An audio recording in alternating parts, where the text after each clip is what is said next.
It's March 27. Ukraine Media Center confirmed continues its operation, and now, together with VoxUkraine, we're starting an open discussion entitled Combating Corruption in Ukraine, a change in attitude, gamification, and cooperation. So, to better explain what we should expect for during the next 2 hours, let me invite to the floor Taras Sluchyk, team leader of the EU Anti-Corruption Initiative Integrity Cities component. Mr. Taras, please, the floor is yours.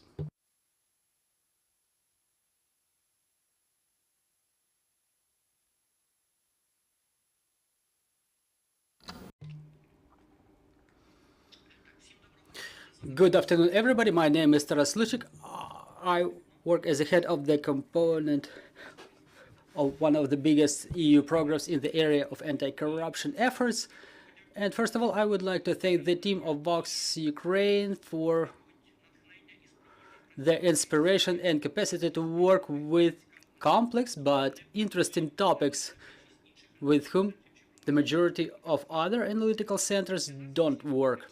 For us, it's important to support such initiatives that don't only demonstrate quite a quick but short-term result, but rather to work with the teams which try to influence in the long term not only some specific elements of the society, but rather work as in case with the schools, with the adolescents, because we clearly understand that if we talk about prevention of corruption, it's not about new rules. It's not only about building new institutions. It's not only about the behavior of government officials or elite, but it's about our attitude to corruption, to faithfulness since young years, since school, since university. Because as they say, culture eats any strategies. In the same way, culture can eat any draft laws or institutions. If we're unable to build in schools and universities this idea of accountability, transparency, respectability, the idea that there should be zero tolerance to corruption, later on building institutions looking for and ensuring the presence of those people, of that personnel who will adopt the decision on the institutional level will be quite difficult. Because if we talk about corruption, that's always about interaction between people, between specific people. So it's a matter of behavior. This is why I want to thank once again VoxUkraine for their desire to pick up such important topics. Sometimes these topics are being ignored either in the society or in international technical aid, but they are still important because they allow right here and right now to think about the way we have to work with the generations to come that will be managing this country in 20 years, not only from the point of view of government and governance, but from the point of view of civil society, of businesses. And it's important here, when this generation is grown, when they start understanding what is school, what is state, when they start understanding how the business, how the government works, it's important on this phase to understand, to realize how to work with this generation, how on this fundamental stage to set those weights and balances so that respectability and accountability, zero tolerance to corruption, would not be something unique and exceptional, but so that they become the new standard for new generation, for the new society. Because otherwise we can continue running in circles, but without having the society itself create the demand and set the standard for zero tolerance to corruption, the transparency, civil stance, and so on and so forth, that they are the new standard, and any deviation from this standard would not be tolerated in the society. So without all this, building the accountable state and civil society will be very difficult.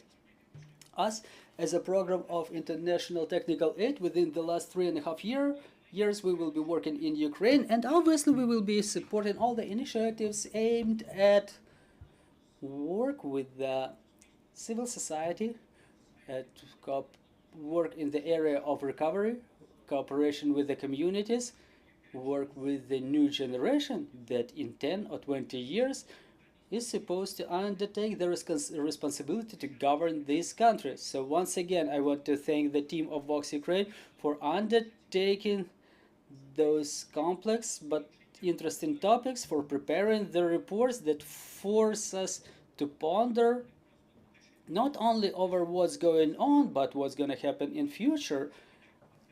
And also I would like to thank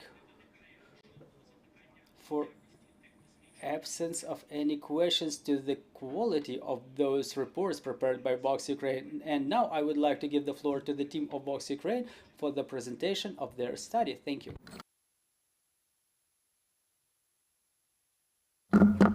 Yeah.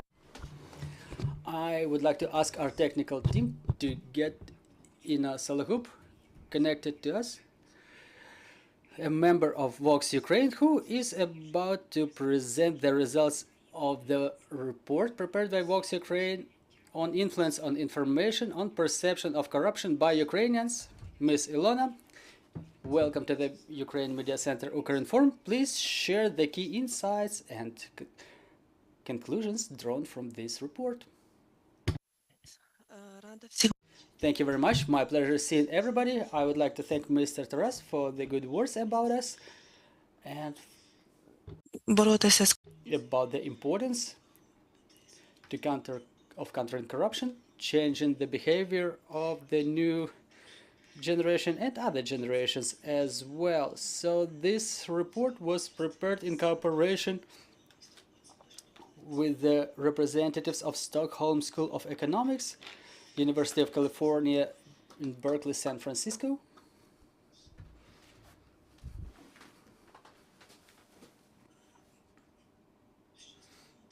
So what has become a motivation for the research? We've seen in many studies that they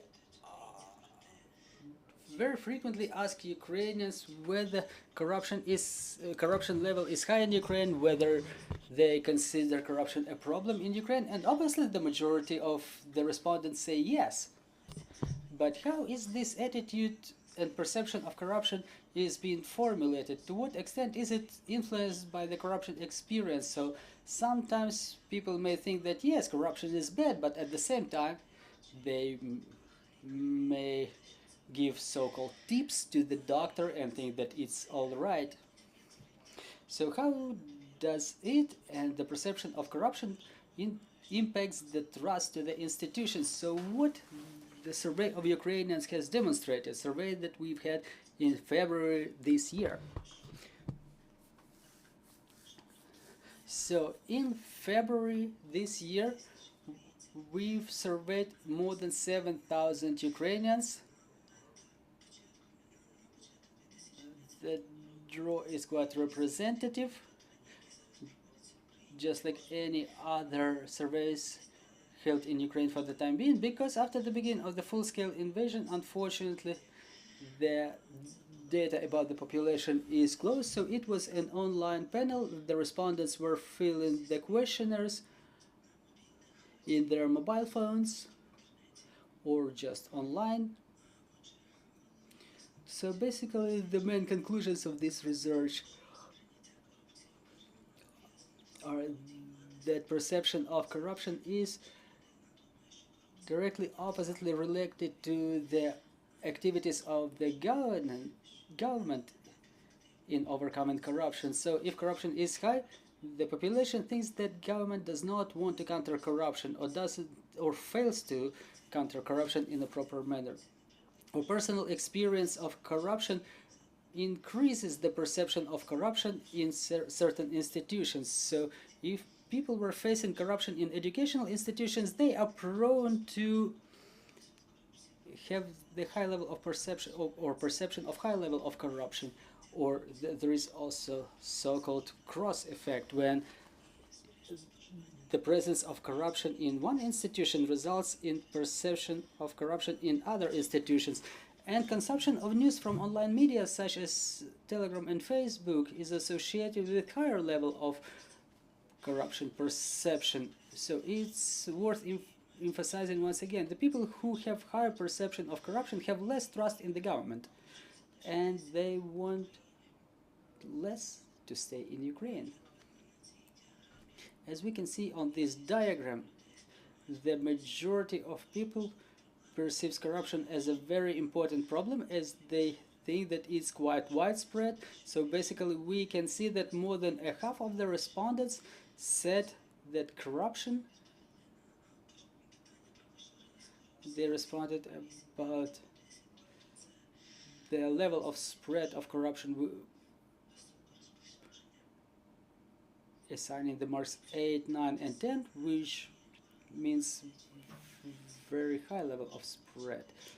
And looking at different agencies, we see that the perception of corruption is different.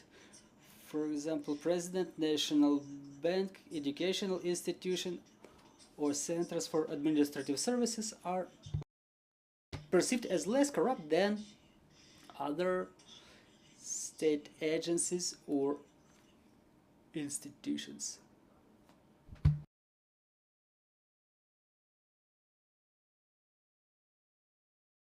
Demographic factors do not influence perception of corruption in a major way, but still we've seen certain effects. For example, the youngest and the eldest respondents, they have lower level of corruption perception, and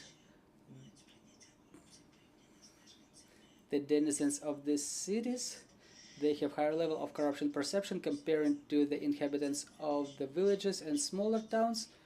And in the West, the perception of corruption is higher than in the rest of the regions. We can see that the workers of the government sector, the state servants, and those who are government employees, like doctors or teachers, they have lower level of corruption perception than those working in private sector. And we see some branch solidarity here, or sector solidarity. So basically the employees of the government sector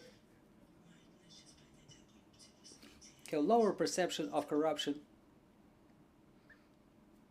in the education rather than military in conscription offices. And in this graph, we can see that the majority of people think that the law enforcement agencies are not quite efficient in countering corruption. We see 1, 2, 3. Here is the low level of efficiency, but the evaluation or assessment of the efforts of Ukrainian government in their efforts to fight corruption is a little bit lower. So half of the people thinks that they do not will to fight corruption, but a half thinks that the government is willing to overcome the corruption. When we ask Ukrainians about special anti-corruption institutions, here the situation is a little bit more optimistic. For example, 23% believe that they will be able to reduce the level of corruption at least twice. 11% trust that the institutions are capable of eradicating corruption at all. However, the awareness of the special anti-corruption bodies is not that high. As we see, only half of the respondents are aware of the existence of National Anti-Corruption Agency. So basically there is a lot of work in this field in terms of awareness about the achievements of anti-corruption agencies. And also our analysis identified that those who either know or have heard something about the National Agency for Corruption Prevention and have lower and other anti-corruption agencies are have lower level of corruption perception than those who know about National Anti-Corruption Agency. So probably those who have heard about punishment for corruption, they think that corruption has reduced compared to those who are aware of the investigations. And thus we may assume that knowledge about large number of investigations in relation of the corruptioners increases the level of corruption perception. In this graph we've demonstrated our experience of corruption. So responses to the question whether within the last 12 months either you or your family members were asked to pay graft at certain state agencies or institutions. And thus we may see that those people who were interacting with relevant government authorities or agencies, their experience of corruption was from 30% for customs and courts to 13% for centers of administrative services. So certain government agencies are different from the others in terms of personal corruption experience when people are directly faced with that experience. And obviously what we've seen from our assessments that those who have personal experience of corruption, they assess the level of corruption in this area as higher than average. Like if somebody was asked to pay graft in the hospital, they evaluate the level of corruption as high in the area of healthcare. And at the same time, those who were facing corruption in customs, they have the lower assessment of corruption in other agencies like police or tax administration.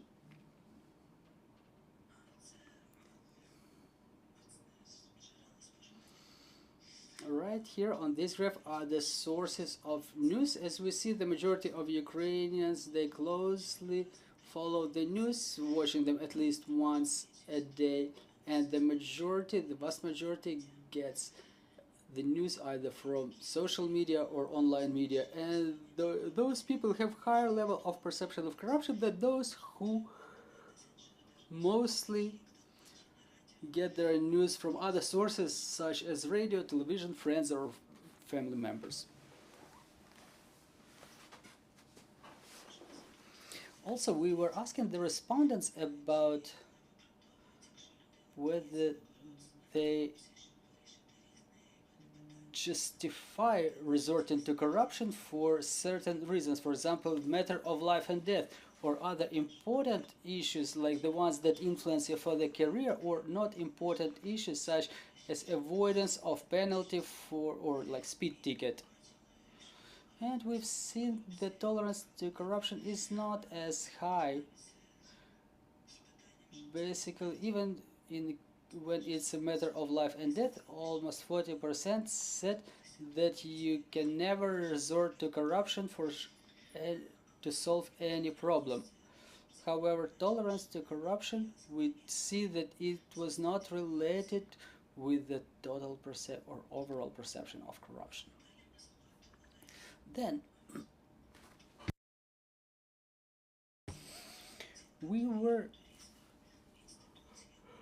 asking about the people's trust to different institutions, and to assess this trust, we were asking them, would you donate or would you take part in a volunteer initiative if you were asked about it by president or minister, mayor or head of the community, famous volunteer, or your friends?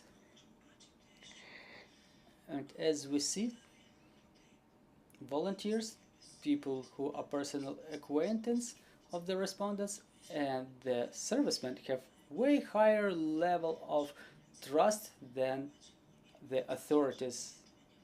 And we can observe the same picture in other surveys, so this result is not unexpected. But also, we see that by the level of perception of corruption, the readiness to take part in volunteer initiatives or donation reduces if people are being asked about that by the representatives of authorities. So in the vertical graph, you can see the share of the people who said yes or most likely for the previous question. And we see that in the case of military volunteers or friends, the level of corruption perception does not influence their readiness to take part in certain initiatives. However, in case of mayors or president or ministers, so basically central and local governments, there is a clear reduction of fraction of people who said yes. And to make it more illustrative,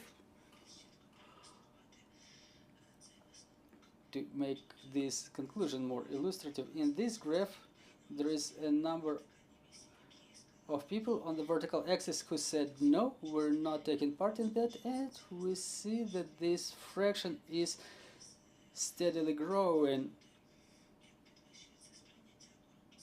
as perception of corruption is growing with people. So basically there is no influence on such a non-government sector, let's call it like this. But when we talk about central and local authorities, the distrust grows drastically with the growth of perception of corruption. And also we were asking about whether people relate their future to Ukraine. So good news is that almost 72% said absolutely yes, and the rest of the people were given other answers. So here are the answers that we were getting from people who specified their answer, and we may say that there is quite a small fraction of people who want to leave the country. And we were evaluating the influence of corruption on this component as well, and we see that this probability is higher for those whose perception of corruption is lower, and for those who think that the government effectively counters corruption, or those who think that the corruption was reduced within the last 2 years. Also, the demographic factors, they have certain influence over this indicator. We've seen that the younger population from the south and east, they express absolute readiness to stay in Ukraine, and the representatives of civil organizations, they have higher readiness. However, as you may see, the vast majority of the people say that they absolutely relate their future to Ukraine. Well, thank you very much for your attention, and I'm open to any and all of your questions. Thank you very much, Ms. Ilona, for this illustrative research. We have time for 1-2 short questions, so if the journalists have any questions, please raise your hands, take the microphone, and Ms. Ilona will be answering your questions if we don't have any questions on the floor. So I'm having a small question. Ms. Ilona, do we have any information about the dynamics of corruption perception within the last couple of years, so we could compare it with previous years to understand whether this dynamics is positive or negative? How did it change within the last 2 years of the full-scale invasion? If we look through other studies, we can observe that the perception level remains at the same level. So it's like 40–50% keep stating that the level of corruption is still high and it's a huge problem. In our study, we've seen that the majority of the respondents said that the corruption level has grown within the last 2 to 3 years, but it may be related to media consumption. The more corruption is discussed in media, the more is its perception. But it does not necessarily mean that we should not discuss the topic, but rather to provide information not about the corruption cases, but also about punishment.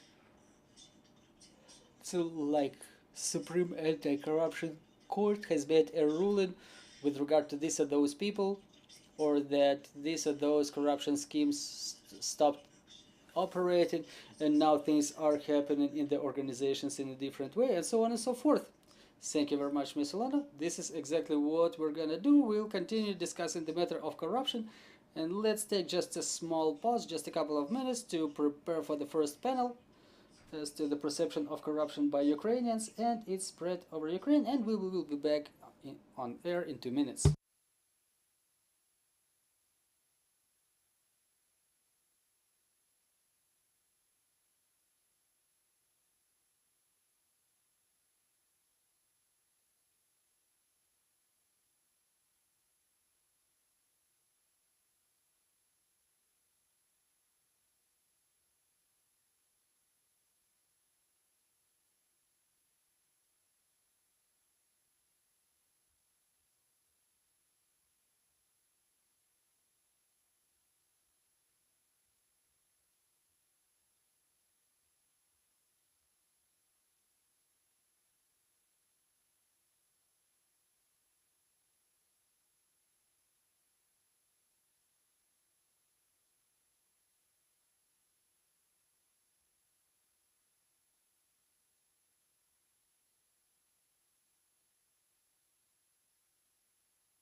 Здвиньте цей плакат Vox Україна ближче до стільців.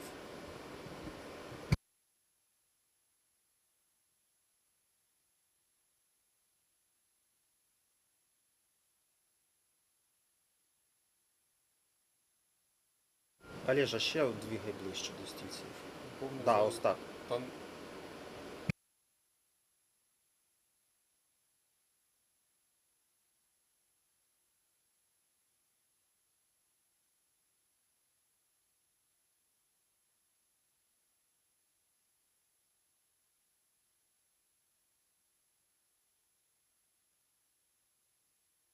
Один, два, три, один, два, три, один, два, супер.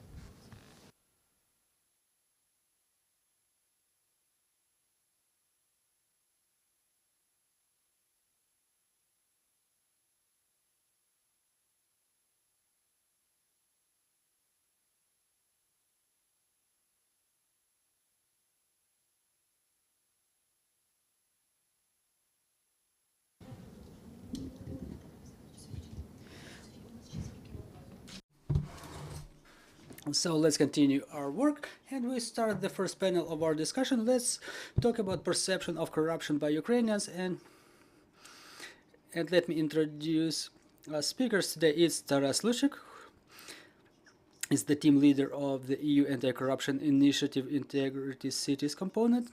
Svitlana Slipchenko, Deputy Executive Director of VoxUkraine NGO, Head of VoxCheck. Joining us online will be Serhii Yatsyk, local consultant for the EU Anti-Corruption Initiative and advisor at Zhytomyr City Administration for publicity, accountability, and prevention of corruption. And also joining us in our studio is Anastasiia, Mazurok, Head of the Monitoring and Evaluation Department of Transparency International. So, Mr. Taras, we've heard and we've seen very interesting and illustrative presentation as to the perception of corruption by Ukrainians and how does the information influences this perception. So, is everything really so bad with corruption in Ukraine as our citizens think, or maybe there is a gap between perception and spread of corruption in Ukraine? So, the microphone's working, right? Look, as you said, the key word here is the perception. Perception, the word perception means that it's different from the reality, that the reality is different, and it's not about corruption. We may say this in every sphere. So our perception and the reality will always be different. It's an axiom. So it's clear that if we ask whoever whether we have corruption in Ukraine or in communities, obviously they are there. No one can say that it's not there, but it's a philosophical question to which extent those corruption manifestations influence our life, our everyday life. So it's important that when we communicate about corruption or about accountability, or about any changes in prevention of corruption, it's important to understand the consequences, because in Ukraine, just like in other countries, the media are focused on getting more users who open this or that piece of news. And in this case, it's important to have this ethics and understanding of consequences. So basically, we cannot reduce the significance of reality, but we have to still understand the consequences. So how does it influence not only the number of TV spectators watching a TV channel or users, internet users visiting some portal, but how does it influence the perception of the state from the outside? And also important that when we talk about the reality and perception of corruption, it's about the basis of comparison. It's about point of reference. This is what's important. My feeling, so it's a feeling, it's subjective again, right? Because my perception is different from reality as well. And my perception is such that Ukraine within the last 10 years has made an incredible leap in terms of changes, in terms of steps that minimize the corruption risks in a lot of sectors. And those reforms that happened in a number of sectors, like local governments or in culture, they changed a lot. Like I remember like 10 years ago, when to get for a session of local council, that was some incredible story, like, you know, to get access to some rulings like adopted by local council. That was something incredible, but now it's a standard, not only from the point of view of legislation, but also from the point of view of our perception. Sometimes previously we remember that getting a resolution by cabinet of ministers, it was a miracle. Now it's a standard thing. Not many people remember that like government services like were provided in a very difficult manner, and now you just come to a place looking like a regular business where you get a government service. So it's important to have this point of reference. We don't have to compare ourselves to other countries, which we do very frequently, which activists, analysts, politicians, opposition, media do, but we have to compare ourselves to what was before. Because the changes that happened, they are cardinal. We may not feel them, but we have to just recall or ask somebody, like, remember the way we were getting the police clearance certificate? Now you can do it in a digital way without leaving your home. Previously, you had to spend a lot of time to get this simple certificate. Or now we talk about the activities of classic anti-corruption infrastructure. So let's recall, was it possible like a couple of years ago when the indictment was served to a people's deputy of Ukraine or a deputy minister or say deputy of a local council? That was a unique and miraculous story like 10 years ago. No one would even believe that. People would think it's a fake. Well, we may not notice it now, but those news, they keep popping up, which means that anti-corruption system works. So my key statements, yes, reality is different from perception, and we have to understand it, and we have to emphasize it. Another statement that it's important to have the point of reference. We don't have to compare ourselves to the partner countries, to the neighbors, but also to compare ourselves to what we were before. But to do such comparison, we have to stop for a minute and think about the way we were getting these services before, like 7, 5, 10 years ago.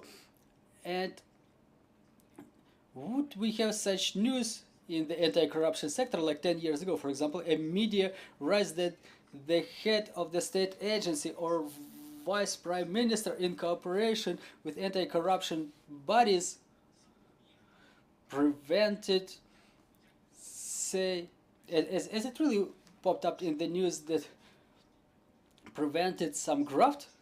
People would have thought it's a fake or something like that, but now it's a reality. And another third important statement is that we have to think very good about the consequences of the communications that are going outside. So it's very clever and proper. Yeah, we have this classical corruption perception index, and again, it's important again to communicate that it's not a fact, it's perception of corruption. So the way corruption is being perceived in the society, whether it exists or not. So those three statements, they are very important for our understanding that for all of us, it's important to understand the reality, yes, but on the other hand, we have to understand that any external communications, they have their influence too, they have their impact, and we keep forgetting about it in the chase of some beautiful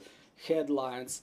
And again, another important detail, you have to be aware of things which happens frequently in media, that when we write some big and beautiful headline and then you dig deeper into detail, someone says like it's corruption, and they start digging deeper and things turned out to be quite the opposite way. I don't want to quote it, but one of the city mayors with good reputation in Ukraine, he says, like, look, he had a situation which is very illustrative. When one media in their headline, they accused one of the utility enterprises of corruption. In fact, of corruption. And when they started sorting things out, like there is a headline, everybody reposted it, even some international partners paid attention to it because everything is translated, but when they started digging, turned out that the journalists who were preparing the news, they turned out to be just unprofessional. But there is another story behind this. Like, there is a question after this headline. Can there be potential harm to this city in terms of reputation? It not only maybe, it happened. And can this harm be mitigated then? Because no one would write about, like, yeah, all right, that was our mistake, the things are quite the opposite, and the Ministry of Infrastructure did everything fine, they did a great job. Yeah, even if it's written, no one would be interested to read it, like for a regular average Ukrainian, right? Yeah, well, somewhere, you know, in between in between other headlines, there is a mention of someone's mistake like 3 months ago. So it's not a conclusion, right? It's an accusation, and we have to weigh them very well, to argument them, because we keep forgetting about this side, that behind the headline there may be the absence or at least lack of professionalism. I'm not saying those problems do not exist. Yes, they do exist. They are numerous. We help to mitigate them, to minimize them, but still we have to have ethics of communication.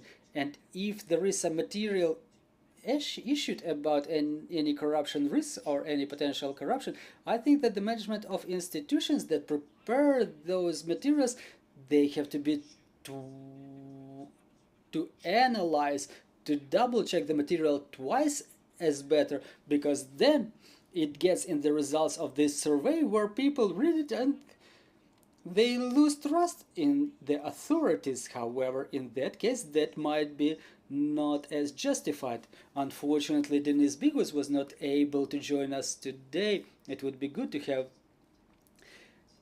him here in our studio during this conversation, but I would like to ask you about a couple of things. Like, yeah, we read those telegrams, strips, we read the news from Ukrainska Pravda or other Ukrainian sources, and then the news about fighting corruption, they are always of positive nature. Like Nabu or Sab, they caught a corruptioner, and then there is investigation. But what are the conclusions that people draw from this? That corruption exists. And the question that could be asked from Mr. Denis, but I will retain it open for our speakers. How to, on the level of news, how can we talk about the fact that we've punished the corruptioner, we've prevented corruption, but how to make people perceive it not as another fact of corruption in the top level, but as a description of our way of prevention corruption? of countering corruption? Thank you very much for the question. I would like to reflect what Mr. Taras has just said. And let me start from the end. First of all, about why such negative news draws so much attention from the people about some corruption activities in some enterprise, in some government company. It's like people have this evolutionary mechanism, a confirmation bias. It helps us to survive because people paid more attention to the threats and they were able to survive. So this mechanism is still with us, and now it reflects in the way that we read the news. We pay more attention to everything negative, everything that is of threat, of danger, and we remember those facts better. And even if any debunking or explanation then emerges, we would ignore it because we've already reacted to the negative news, and we've potentially, maybe subconsciously, we're perceiving it as a threat. Another thing that I would like to reflect upon is one of the slides that was demonstrated by Ms. Ilona, that the major fraction of the news about corruption was received by Ukrainians from Facebook and Telegram. This is quite logical because if we complement it with other statistics, if we see the media consumption habits of Ukrainians, media program Internews has such surveys in Ukraine, we will see that first, social networks are the top source of news for the Ukrainians. It seems like 76% of the news are sourced to Ukrainians from social media, and the leaders are Facebook and Telegram, and share of Telegram has grown within the last couple of years comparing to Facebook's. So it's logical that Ukrainians get news about corruption from those sources. However, let's think about other things on the social media. There is Russian misinformation, right? There is Russian psyops, there are bots, the sock puppets, and other mechanisms of Russian influence in Ukraine.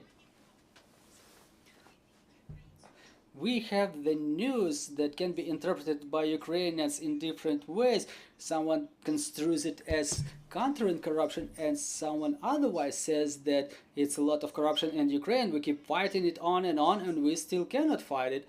We still cannot overcome it. There's on top of it Russian influence aimed at inciting conflicts inside Ukraine between Ukrainians. We see the Russian fakes provoking rage and wrath in Ukrainians, sowing the seeds of destructive mechanisms in Ukraine. And to expand our picture of this gap between the actual corruption and its perception, in fact, there is yet another survey by VoxUkraine that was published in June 2023 in our website. It was about the perception of corruption among the students, but it covered the general framework of what's going on with the corruption perception in Ukraine. Our analysts analyzed more than 80 surveys of Ukrainian population and companies since the end of 90s, and there is a stable trend there. 70–80% of the respondents think that Ukraine is either very corrupted or corruption is a very important problem, and only 10–15% of the respondents were saying yes to the questions like, have you or your relatives were facing corruption within the last 12 months? So there is a huge gap that exists for the years, and it exists not only in Ukraine, which is basically covered by our another research that Ilona was telling about. So what's the irony about it? Yes, the problem does exist, the problem of perception of the same news. But on the other hand, if there is some ban or limit restriction of the news about anti-corruption efforts in Ukraine, we will roll back to the level of totalitarian countries, like what's going on with corruption in the country, or whether there are any corruption schemes. Like, no, they do not exist, and people have a false impression that there is no corruption in Ukraine. Like, if it's not covered in the news, it does not exist. The same thing happens in Russia. Like, the citizens of Russia, they think that their officials are quite respectable and reputed. There is no corruption in Russia. So if we want to avoid this bias, we have to tell that yes, there are facts of corruption that were documented. There is the preventive work underway. We need such news, because otherwise we will roll back into to the level of totalitarian countries. You were mentioning the fakes that were spread by Russia. Well, most probably Russia, because I don't know who else would be spreading fakes about Ukraine. So how frequently do you stumble upon such fakes online, and how does Russia use those fakes against Ukraine in terms of, say, Western support, Western aid to destabilize it? Well, we were trying to find some percentage with our team of such news, but we understand that our surveys are limited because we cannot cover all of the sources where Russia inserts their fakes. What I can tell you for sure is about dynamics. Just like in European information space, in Ukrainian information space, the growth of number of fakes with regard to corruption in Ukraine and different forms of discrediting of Ukrainian authorities, specifically from the point of view of existence of some corruption schemes, started popping up en masse back in November, December 2022. Then within 23 and 24, they stay at the same level. So this narrative on discreditation of Ukrainian authorities, specifically about the corruption in Ukraine, becomes stable in Russia, in Russian propaganda. It can be considered a strategic narrative. It has a long-term goal to restrict the aid for Ukraine that we receive from our Western partners, both military, humanitarian, financial, maybe even the aid to our refugees. To do this, Russia inserts a lot of facts in a number of ways. For example, through online media, if we talk about European countries, and also through the network of their pseudo-experts, those who pose as experts, as some decorated experts, but in fact they repeat Russian narratives in English or other foreign language for their target audience. They are the most active in Twitter, or X as it's called now. They also have their YouTube channel. Sometimes they have their own media or some co-ed columns. We were debunking one of the cases with VoxCheck. There was an article published in the media called Global Euronews, as if published by Seymour Hersh, an American journalist, who was claiming that William Burns, the director of CIA, was coming to Kiev to inform about extra high level of corruption in Ukraine, and also discontent of the president's team about the president's high share. But there are no evidences provided in the article, and on top of that, Global Euronews is just a fake Russian site that mimics European news sites, and Simon Hersh, the author of this article, is a pseudo-expert who works for Western audience and systemically repeats the Kremlin narratives. Talking about Ukrainian information space, there's a lot of Russian misinformation aimed at the representatives of the top-level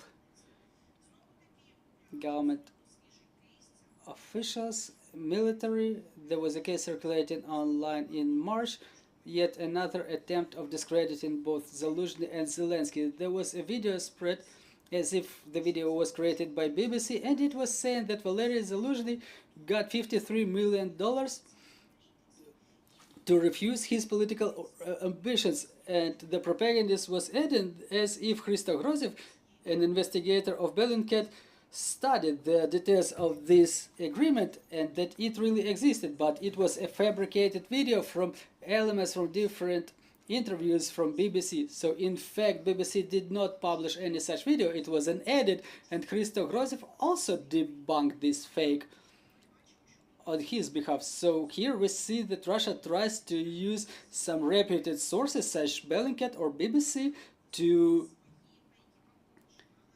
add more weight to their fakes, but they do it with such low quality, and their fakes are generally of low quality, and they are being debunked right away. And yet another fake that I want to give the example about, not to take a lot of your time.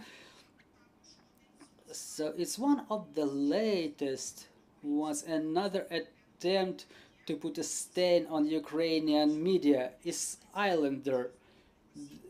That's the name of the media that was saying that Zelensky, through his trusted persons, acquired 2 yachts worth of $75 million.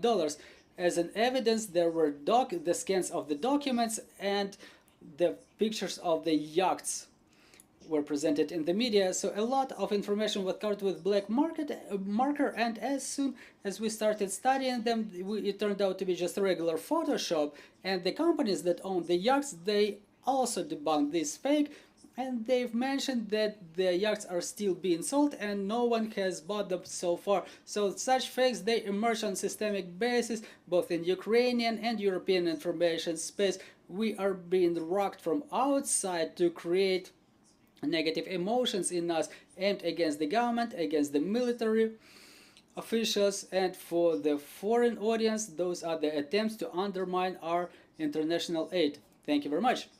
Countering corruption is the demand from the society, and it's a demand of our Western partners of the EU to keep supporting Ukraine. So, Ms. Anastasiia, in your opinion and in the opinion of Transparency International, what are the most efficient mechanisms of overcoming corruption, which were already engaged by Ukraine and which still can be used by Ukraine? Thank you very much for your question.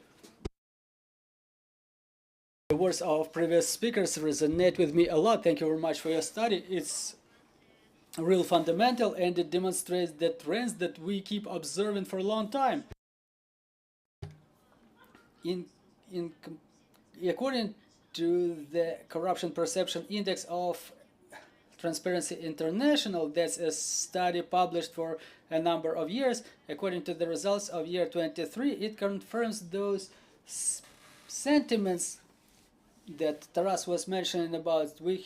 This year we got +3 points, and we got 36 out of 100 points, and we ended up among 17 countries of the world that demonstrated the record result for themselves. And now we're in a position we're in a peak position of our state, and in a 10 years perspective we've made a real huge leap.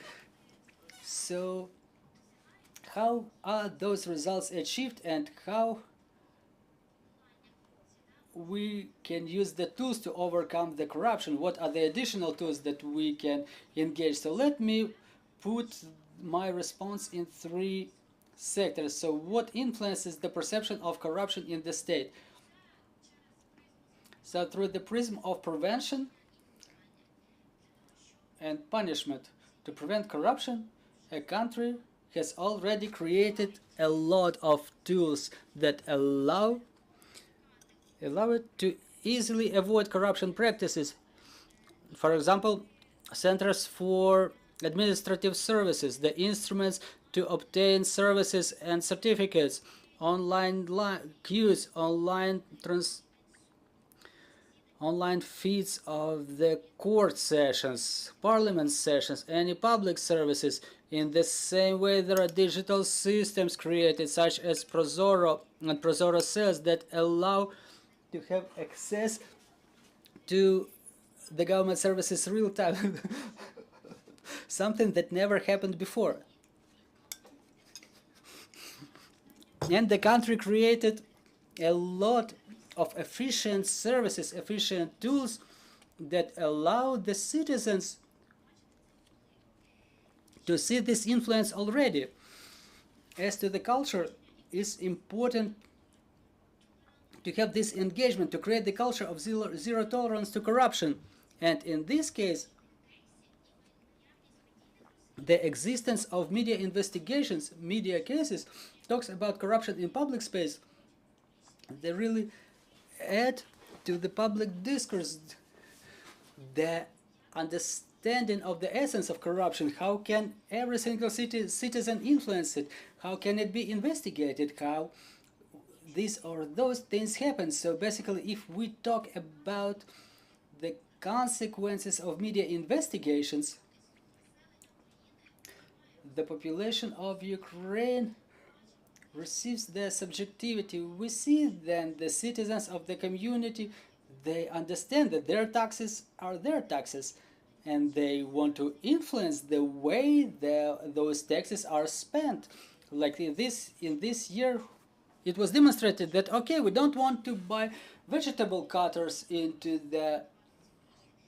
for the schools. We want to hand over those funds to the military. The citizens have more intense understanding that those are some ethereal funds they have no access to. It's their funds, it's their money, and they start realizing their potential in terms of influence on the way those funds will be distributed. And there are more and more journalist investigations that demonstrate how the corruption, or how a corruption or fate may be influenced, or some situation may be influenced, so people can pledge some support. And now there is more culture formulated that being a corruptioner is not cool, it's a shame. So there is a narrative being formulated that if you are a government official and you get public funds, you cannot like afford a wedding where you invite 400 guests, and you cannot justify the source of those funds. That's not okay. And the society has already this understanding that they can ask those questions from their governments.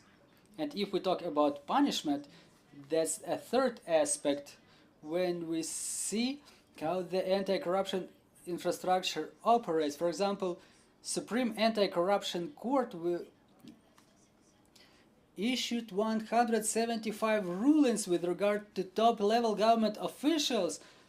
So the people who have high level of graft and whose cases are of great complexity. For example, one of the latest cases was a graft in amount of $80,000, and the person was sentenced to 8 years behind the bars with confiscation of all the property. Did we have any cases like that before?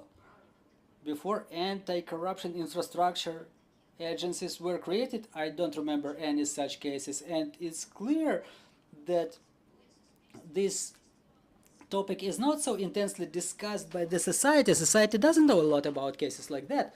But when we speak about existence of such investigations, about such moves, it's incredibly useful to reflect upon them and to underline the importance of these shifts. How else can we be reinforced? It's important to increase this subjectivity and understanding of the fact that yes, I can influence different stages, different spheres of my life, and formulating of this culture of interaction when I choose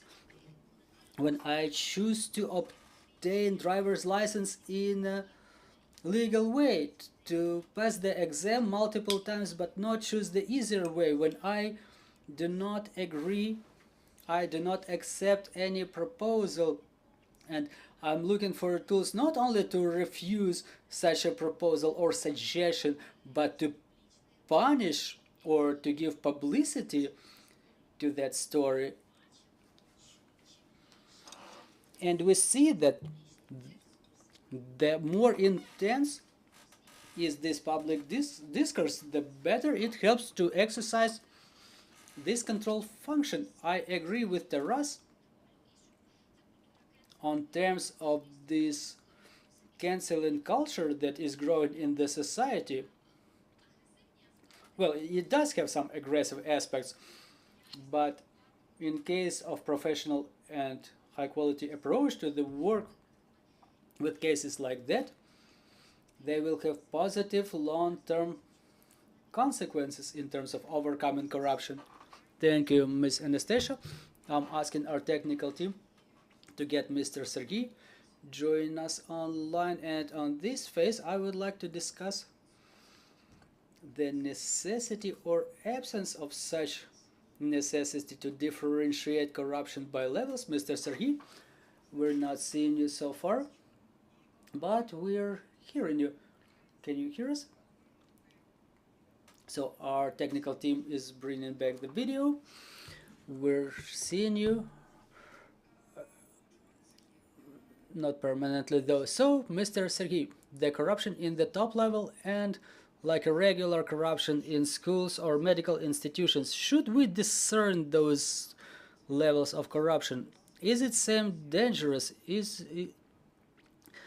I mean, the corruption with the local governments and at the level of central government, is it same dangerous?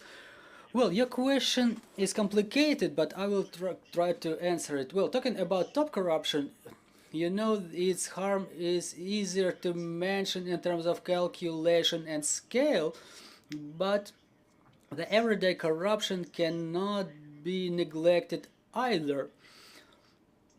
Here, we have to look at this situation in a following way. For example, corruption in schools or medical institutions, like everyday corruption, something that we call everyday corruption. It's of harm to the society too, because I'm a father of 3 kids and I can say that our children may not be educated, but all those models of communication and interaction, this is what they copy. They absorb it as a sponge. They see this interaction between father and mother, close relatives, the way they interact. Well, I'm not even talking about the government officials or local governments. So how do they interact in terms of everyday corruption? If we have this zero tolerance culture and children see it, I think that from the point of view of right here, right now, of technical solutions, we need to talk about countering corruption on higher levels. This is why we have those special anti-corruption agencies which are supported by the society. But when we talk about everyday corruption, we still have to remember that the consequences, the negative consequences, are about to come not today, but tomorrow or the day after, and it will influence the further development of the country. Our discussion is a bridge. Me as a speaker, I have to build a bridge to the next moderated discussion on interaction with the youth. And I want to extend my appreciation to the team of VoxUkraine who are working in the places of respectability, holding youth marathons. We've seen very intense response from the youth who have a desire to work, to interact, and they perceive all the manifestations of corruption in a very sensitive manner. You know, this youth maximalism that is in their veins, it should be forwarded into the, or properly canalized, so to say, and supported. You know, we keep saying corruption all the time, but we want to say more about respectability, reputability. So anti-corruption is this respectability. When we talk to the youth, to the young activists, to the students, even with the school students, we use the word respectability, trying to emphasize the positive effect of countering corruption.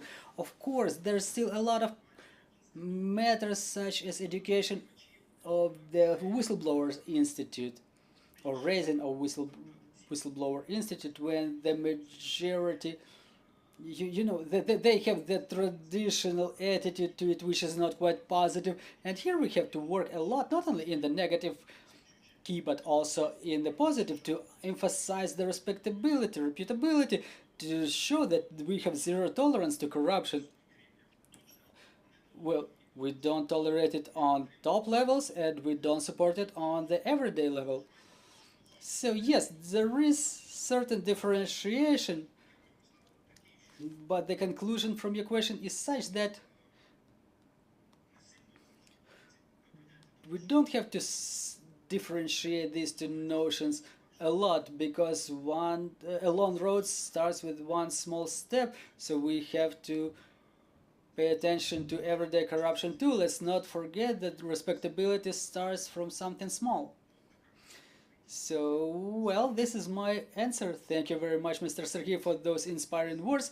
Well, here I would like to invite our journalists to join our conversation. If you have any questions to our speakers, please ask them and we can work in a dialogue mode.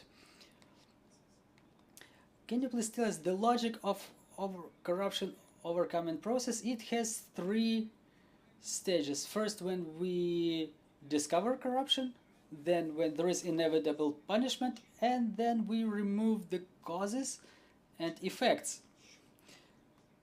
Doesn't it seem to you that now the trend is more about talking, so that then people get disappointed about ability of Ukraine to overcome corruption generally? Thank you. Well, who is ready to give an answer? Well, in my personal opinion, no, it's not so. I don't think so. Because the discussion and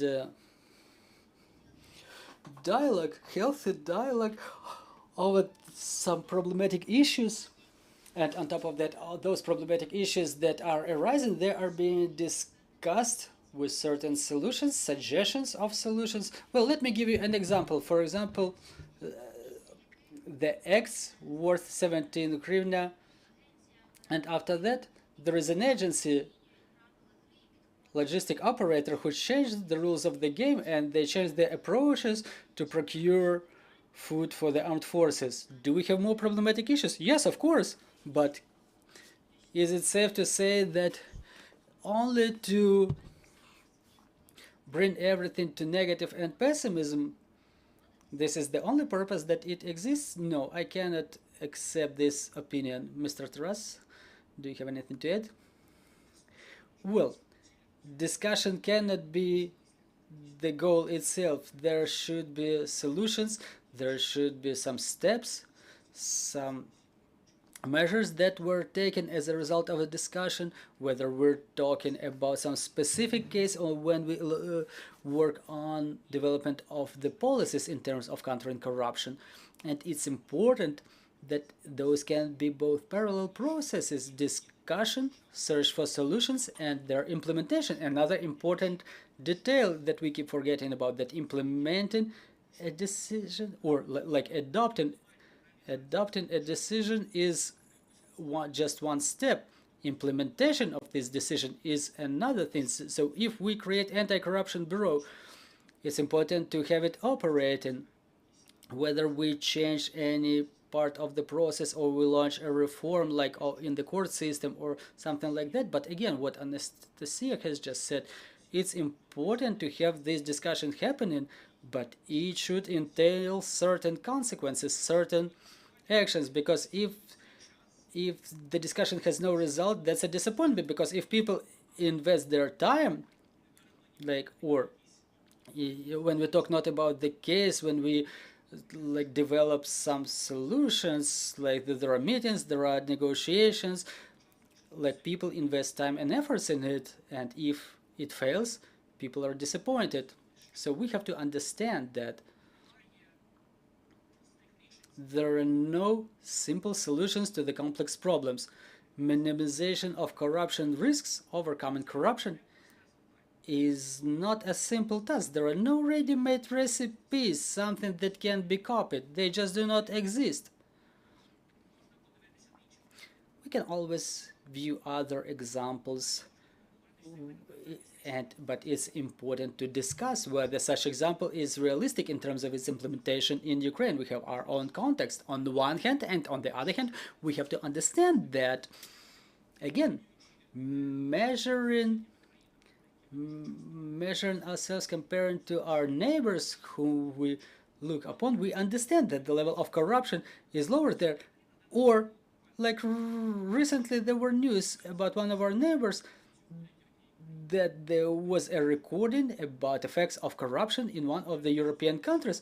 So we have to understand that the point of reference is still us 10 years ago. And I remember when the Supreme Anti-Corruption Court and NABU When they were created, there were different discussions around it, and people expressed different opinions, representatives of different agencies and organizations, and we see the result. Probably it's not quite as we expected, but probably it's not a matter of institutions alone, but also of our expectations. Maybe they are a little bit too high comparing to what we expect from the result of this or that activity. It's a complex story. Countering corruption is not about inevitability of justice. It's about culture. It's about personalities, specific people.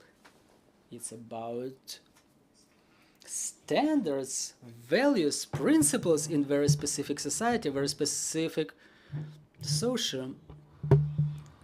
It's a very complex story, so developing some easy solution without complex discussion, it's very difficult. So every discussion should result in some solution.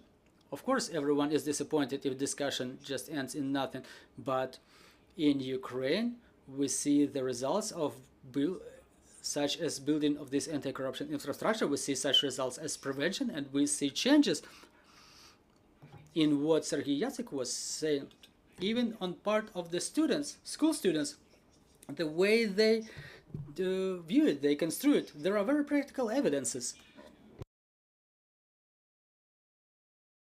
I think that such institutions as Kyiv Mohyla Academy,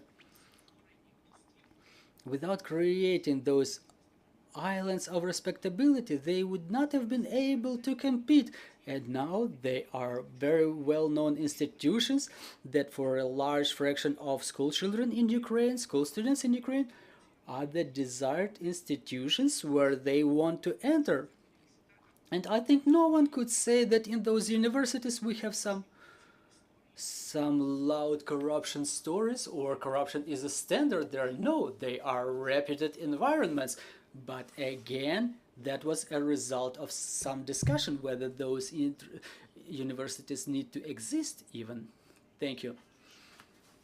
And I cannot help but add that even our today's discussion is not like we've just got together to talk, but it's a result of some preparations by VoxUkraine with the support of EU, thanks to which we can now gather and discuss our experience. Basically, on top of the prepared studies, we've also developed and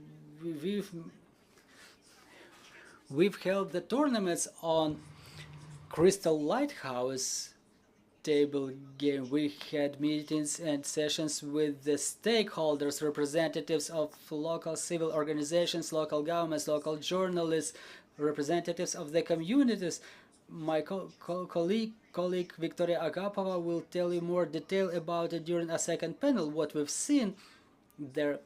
So today's discussion is about the real result. As to the activities, to the measures, as to the expectations, like Mr. Taras has said, based on my limited experience, sometimes the everyday discussions, they end in proposition of reinstatement of death penalty when we talk about corruption. But there are way more methods that we can use to prevent corruption, to overcome its consequences, like work with the youth is one of such tools, one of such methods that we resort to. As Mr. Taras said in the very beginning, a very good phrase, zero tolerance of corruption should become a new gold standard for the generations to come. And we've got involved in formulating of this new common standard. And thus you've summarized the first panel for me. Thank you very much. I want to thank the participants of this panel discussion. We're having a small break, 8 minutes, and during the second half we will talk about the ways we can cooperate with the youth to spread their respectable practices.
Макса, дай, будь ласка, презентацію на екран.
Медіа-центр Україна Укрінформ і VoxCheck продовжують відкрите обговорення побороти корупцію в Україні. So let's proceed to our second panel discussion titled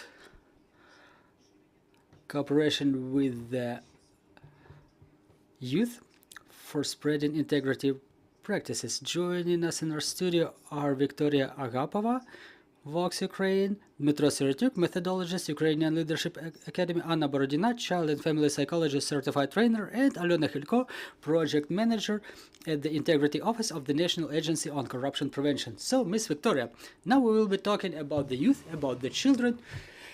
So, during our previous panel, the speakers were saying, why do we consider this target audience, but corruption and children, they don't really tie together in my head. So how did you come up with this idea that talking about corruption, we should start talking about corruption with the kids from the young ages rather than with the adults who are perceiving corruption in Ukraine? Well, the answer may be quite obvious because everything starts with children, from our youth, from our childhood. But if we proceed to the facts, VoxUkraine had a sociological survey in January 23. It was a representative survey of the youth aged 15 to 18, and we've identified that 53% of young Ukrainians think that corruption is an integral part of Ukrainian mentality. So it's a huge percentage of those surveyed. And then we've decided that we have to work with this, and we have to start with the children, because that's the period when the perception of corruption is being formulated, something that we have discussed during previous panel, and their understanding and toleration of that corruption begins there. It begins with the educational institutions, with the environment, because they spend the majority of their lifetime there, the kindergarten, schools. Well, let's talk about schools. And this is where they formulate those skills of social communication. This is where their toleration of corruption is formulated. You know, when they say we've cheated on the exam, or I can help my friend, my classmate, that's one thing, but that's only the beginning. And this toleration that I will let someone copy my answers, or I will cheat in my homework, it results in everyday corruption. Like here I cheat, here I pay the teacher for a good mark, or like flowers on the 8th of March, or like something that I remember back from my childhood as I was studying in school. There was an idea that it's necessary to pay some gratitude, like you were studying well, you were doing a great job, but to still confirm it, you have to express some gratitude for this, but not for like doing your homework well. So when we tolerate it, when we give presents, when we cheat on the exams, those children grow up, and it's a standard for them to pay a medical employee for some, I don't know, a certificate or an excerpt, any paper that or allows you to attend, say, swimming pool without passing the tests, like you have no skin diseases, for example. So this is where we tolerate corruption on the everyday level. And if, for example, government officials can afford stealing, why cannot I? And this is when we understand that we have to start working with the children from the young age. We have to educate this integrity in them from the school years.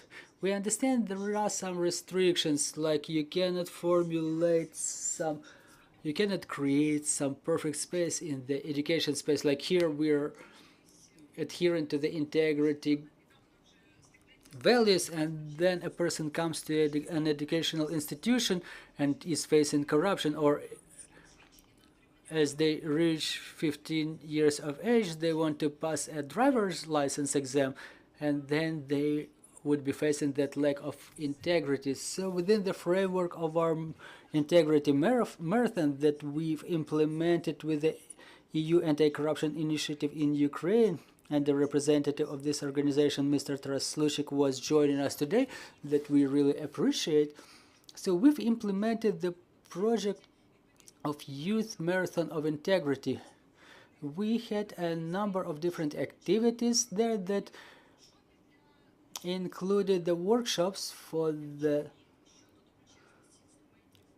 teachers, for the students as to the youth of integrity-based behavior in schools, and we've developed a board game that I want to tell you about a little bit later. So let's proceed to the game right away, because many people have already seen this game today, so let's give more color about this game.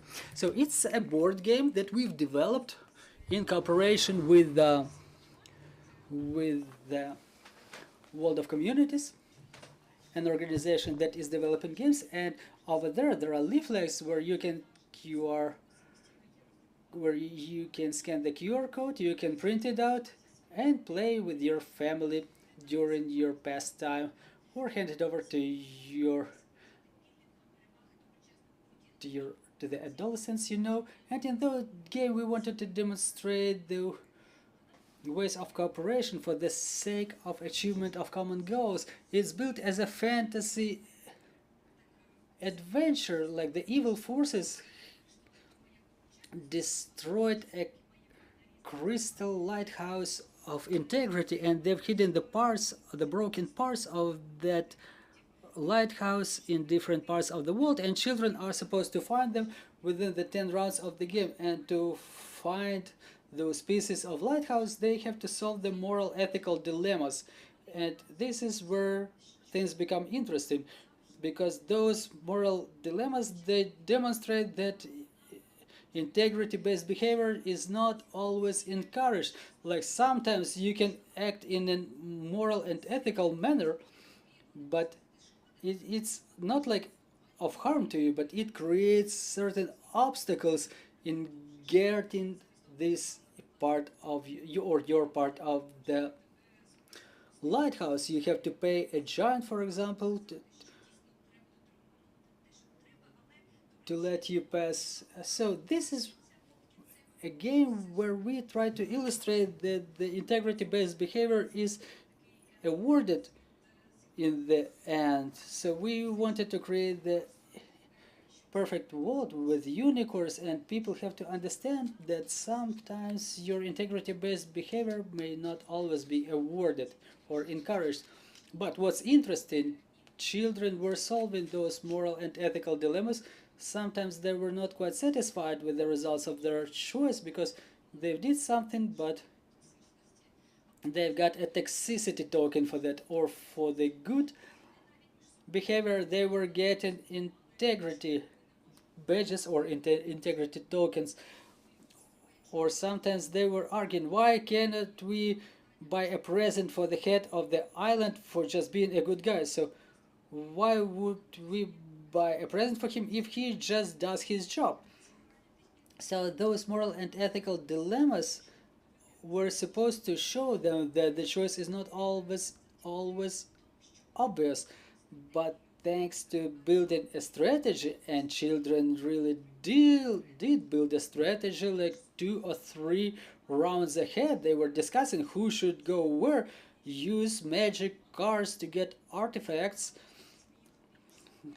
to pass the rounds to each other for the sake of achievement of common goals. And thanks to this strategy, all in all, they were finding the pieces of the lighthouse, and they were realizing, like, yes, really, our choice in this or that moral and ethical dilemma, it helped us to achieve our goal, or otherwise it pushed us or pushed this target away from us. Well, quite an interesting tool. I would like to expand this discussion on the tools. So, Mr. Mitruk, how can we talk to the children about these complex things? Probably cartoons and games is probably the best way.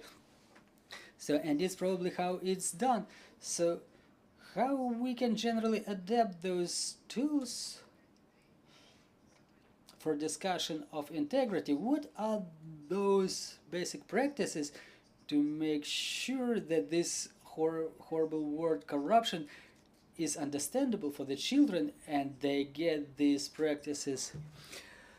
Oh, hi, my name is Dmitro. I work with the Ukrainian Leadership Academy. Our students are the children who graduated from school and who intend to enter higher educational institutions, and before that they undergo the academy program. So I would like to discuss two components. So if we talk about the kids, it's important to mention that children know the world through the game, to something that they can sense through all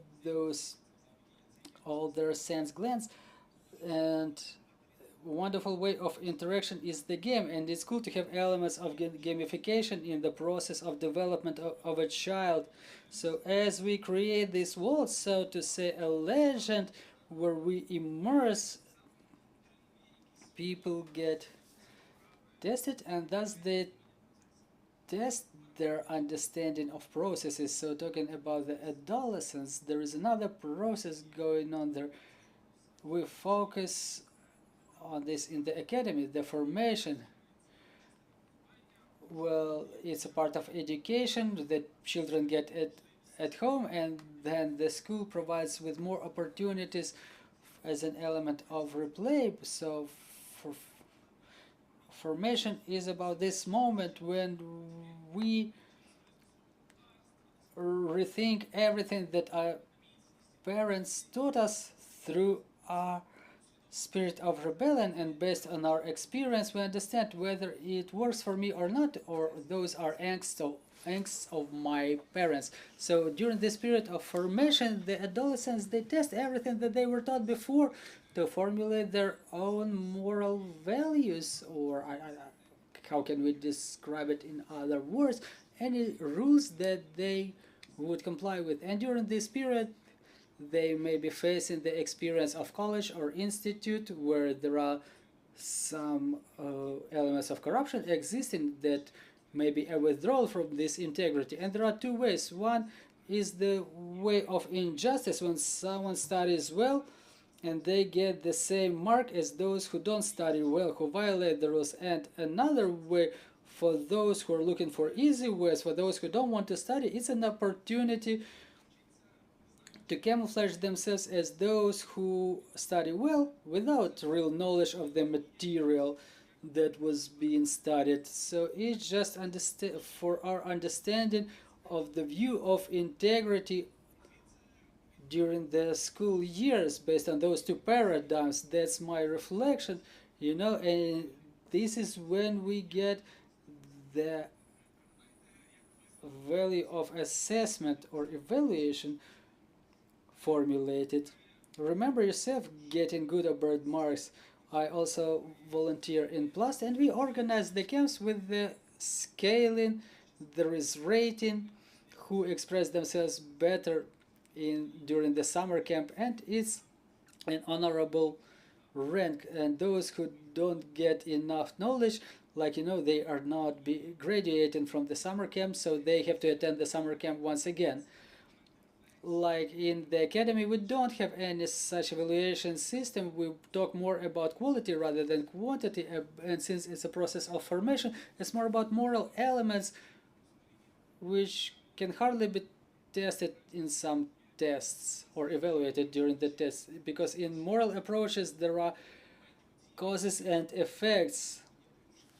So in the university curriculum we cannot withdraw from the evaluation because we cannot test every single student in a quality manner. So I'm having a question to my marks. When I was getting a bad mark, I was thinking like I am bad because I didn't manage to study something, but it's not evaluation of a person itself, but it's evaluation of their knowledge. We have to understand it and we have to explain it to the children, to the school children. We're talking about the evaluation of your knowledge, not of yourself, of your persona.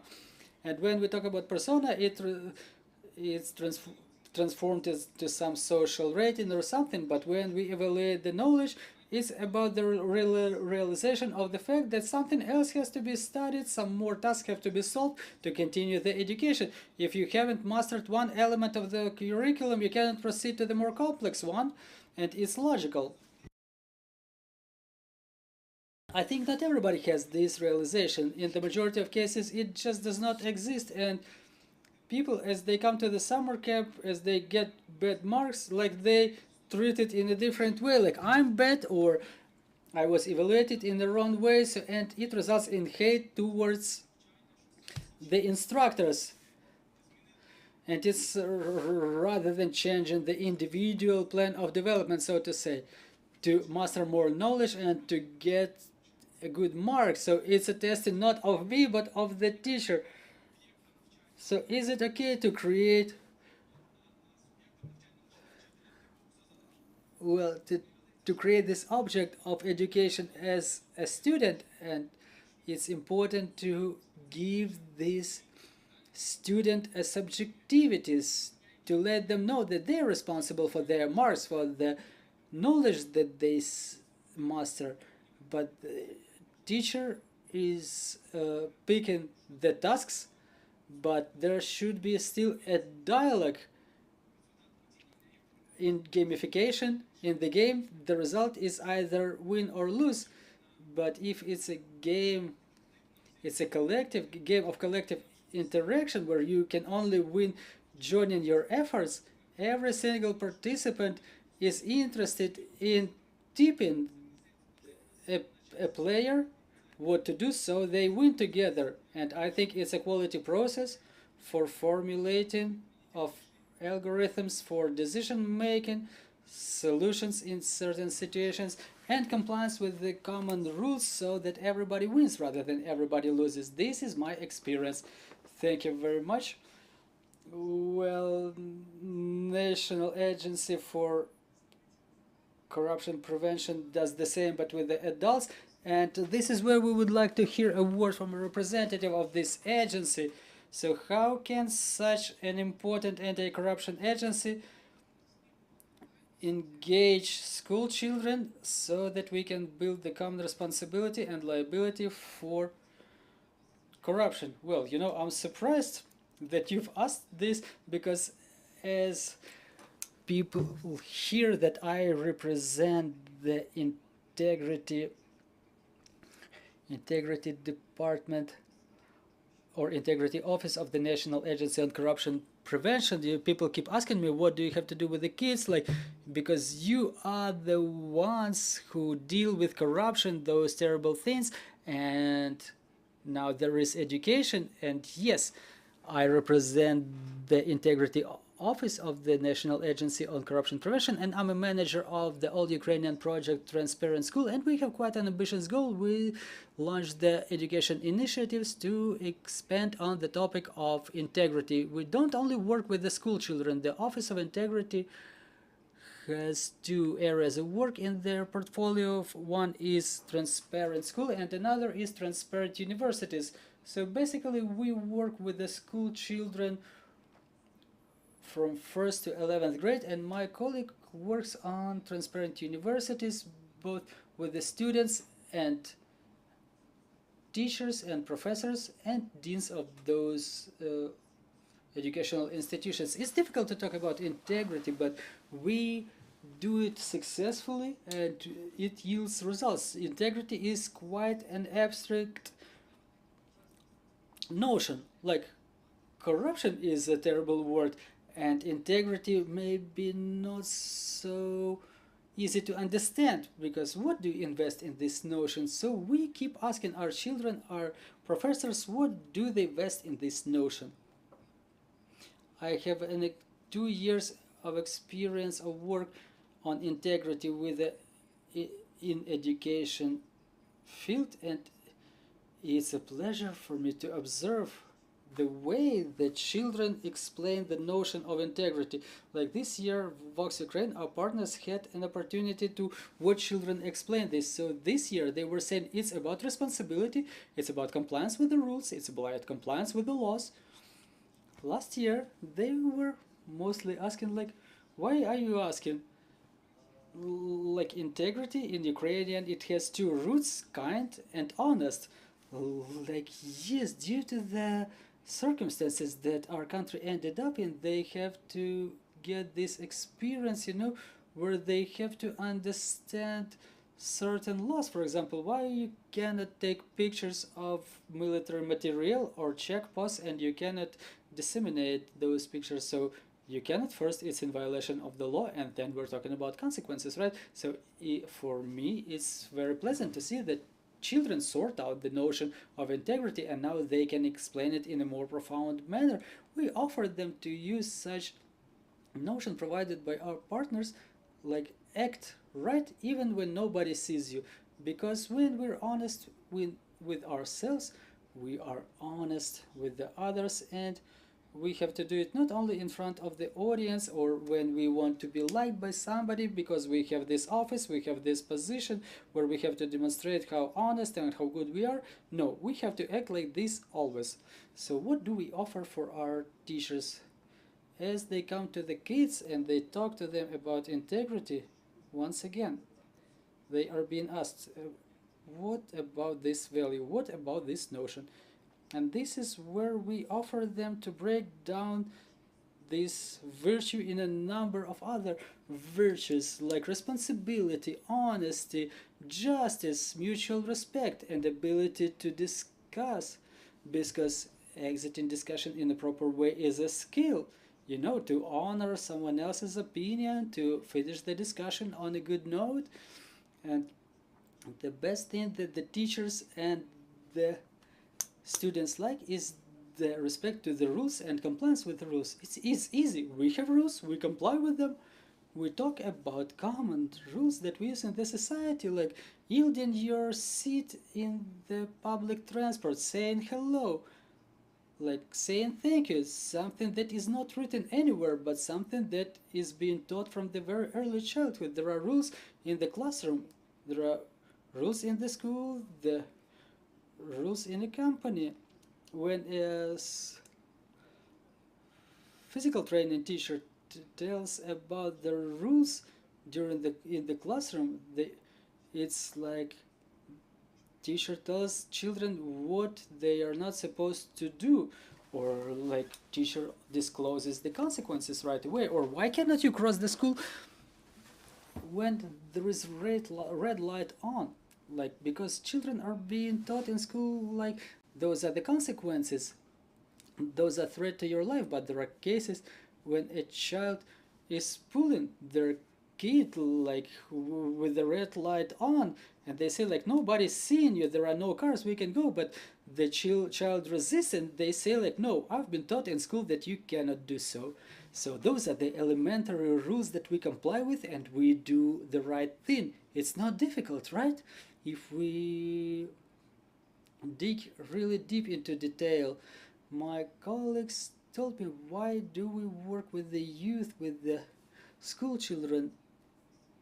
Why do we work with the education, with all the participants of the education process? Because really the children, the youth, they are just starting their path, or they're just stepping on their path in this society, and we have to make sure that their experience includes more integrity-based behavior, integrity-based practice, and to minimize those non-integrity based things in their life. People or children, they spend most of their time in school, and on top of that they follow the behavior of the adults, and coming to school they still have that teacher who is an example for them, who is the one they want to see in front of them all the time, somebody whom they love, whom they value, and for them they are ready to come to school in a good mood, because that's a person whose values they share, and integrity is one of those values. And a teacher demonstrating on their own example, they show that you can act right, like not run around during the breaks in school, because it's not only like physical entertainment. Yes, you can do it, but let's talk about the consequences. You can hurt somebody, and in the same way teacher finds other activities that still fit for the children. There will be some activity, but children don't get injured. So how do we do it? Within the framework of our project Transparent School, we do formal and informal trainings for the teachers, and to the teachers to the students of all of the schools all across Ukraine. So what are we offering? Our target audience are the students, the teachers, school directors. We have training content for all of the representatives of our target audience. We had a pilot project that was called Education Navigator, a guidelines for school directors how to transform an educational institution based on the values of transparency and openness. So based on those recommendations, we have trainings in a number of regions of Ukraine. Last year we started this work because you understand, as we provide some tools to the teachers, they will convey them to the children, and in the school, in every area, there will be happening something that is going on in some educational institutions. If there is no access to information, no transparency, nothing, it will take us a lot longer to provide some good shifts, to yield some good results. So those are the developments that we have for transformation of educational institutions all across Ukraine, and of course teachers, because through them we come to the students. We cannot cover all the students by our integrity office alone. I mean, in our government-controlled and private educational institutions, but we have aids in Ukraine. There are 15 integrity hubs opened all across Ukraine, the ambassadors of integrity, the islands of integrity in the regions that help us popularize our educational content to work with the schools, because currently our project covers 450 schools all around Ukraine that work with us for the second year. We're only growing, we're expanding, and it's great. For the teachers, we offer the training courses on our online platform, where they not only can get experience and skills, but they can improve their qualification.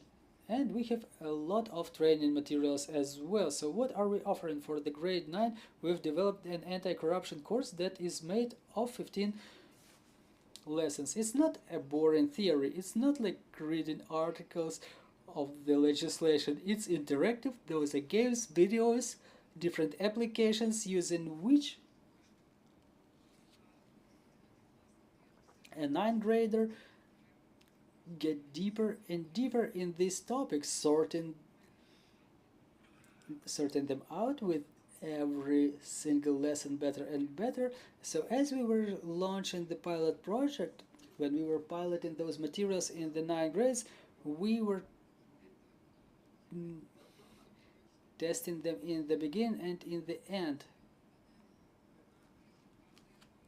And the survey was aimed at the results of change in behavior, change in the knowledge and attitude to such phenomena as corruption. I would not say that we've got some wonderful results within half a year within a pilot, but there were changes, because many students did not even know what corruption is, and that on top of this negative phenomena there are other non-integrity based approaches.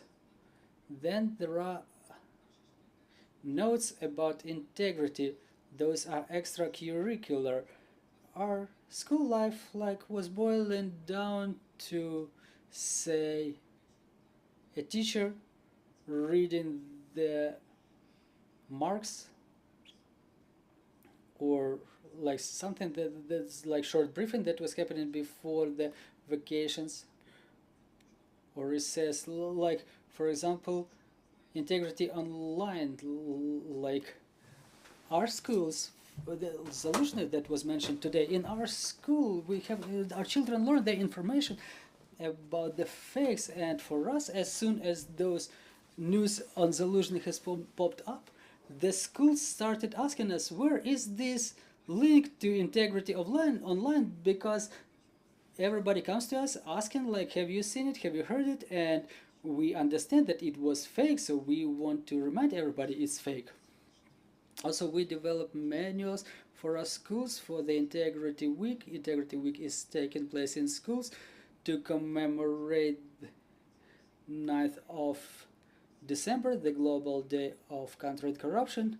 So in those guidelines, there are lessons for all categories, for all ages, so to say.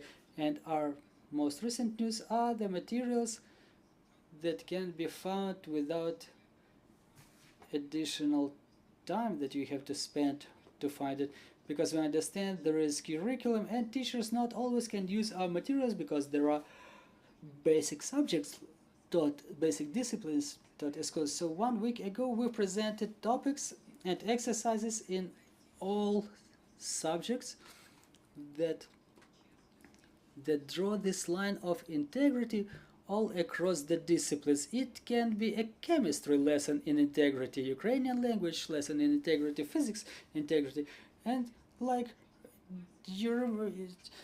in 5th grade you recall integrity during the Ukrainian language lesson, then in the 6th grade it happens during the chemistry lesson. So on a subconscious level it influences way better than us holding a lesson ourselves.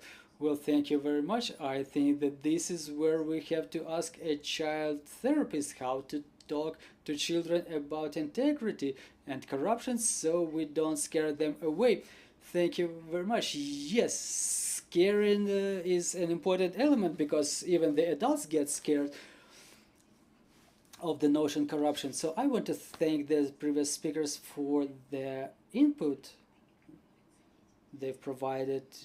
And I would like to use a case about the traffic light. Like my internal psychologist was not able to ask this question, that most likely the child who was from basic school, because an adolescent would not say so. It is important to realize that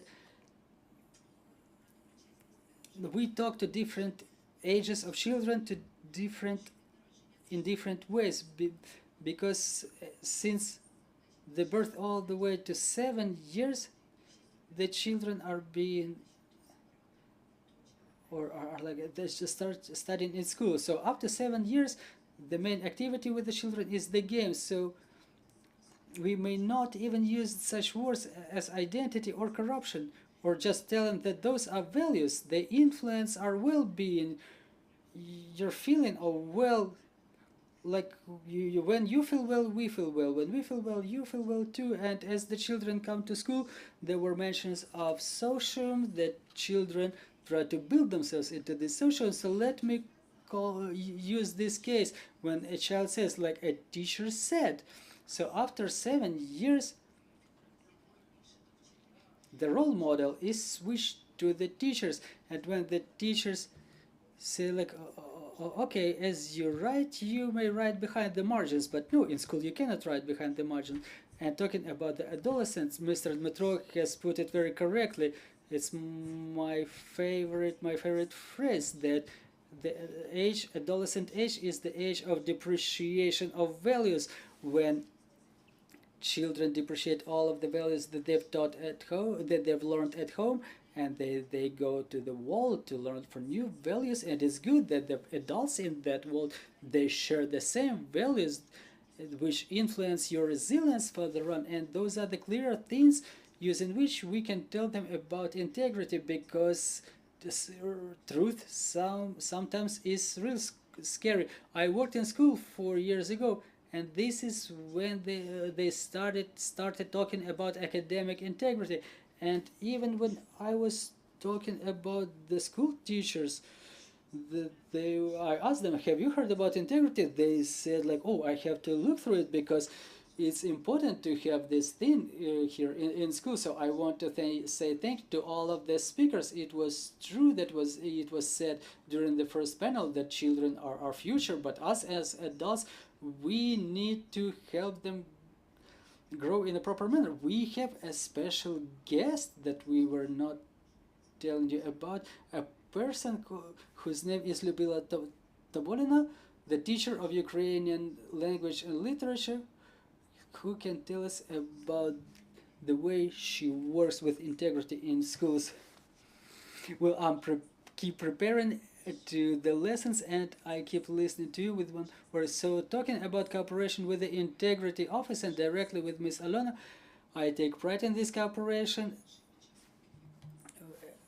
because even during analysis of our works, we worked with the children on the topic of integrity, and this year on top of language and literature, you know about soft skills, so I teach soft skills for the children in 10 and 11 grade, in grade 10 and 11, and today I had such a course. If I've come for the first lesson with my topic, because those are new children to me, then I'm saying, like, children, guys, maybe it's better if you suggest something for me for the following lesson, some topic that will be of interest to you. The speakers were saying what content is interesting for the children. It was surprising to me to hear from them 3 topics: prominent personalities, stereotypes, and corruption. I was like really surprised, and we really started with it like last week, and today we worked with them on the topic of corruption. By the way, I'm having the materials that we worked with on me. We worked with the situations in the area of state development, like real situations that children will be facing in their adult life, 100%. And I sometimes tell them that it's cool if you met open and honest people in your way, but unfortunately it's less likely to happen, because that's a perfect picture, and my task as a teacher is to train you, to prepare you to those challenges, to those situations you will be facing, so you act in an honest way, as Miss Ilona puts it, even when nobody sees you. That's a very cool notion. So thank you very much for the game. We're definitely gonna play it and we'll spread it. Thank you very much for sharing your experience. Dear journalists, you are welcome to ask your questions from the speakers in case you have any. I would like to ask Miss Ilona. I'm really fond of this idea that you came to the school with the values. Unfortunately, for a long time, the school was getting rid of the values, but rather was translating certain knowledge, and it was the main task of the education field. And I wish you, in cooperation with the cultural organizations, to come to the Ministry of Education to bring order over there, because for us, values are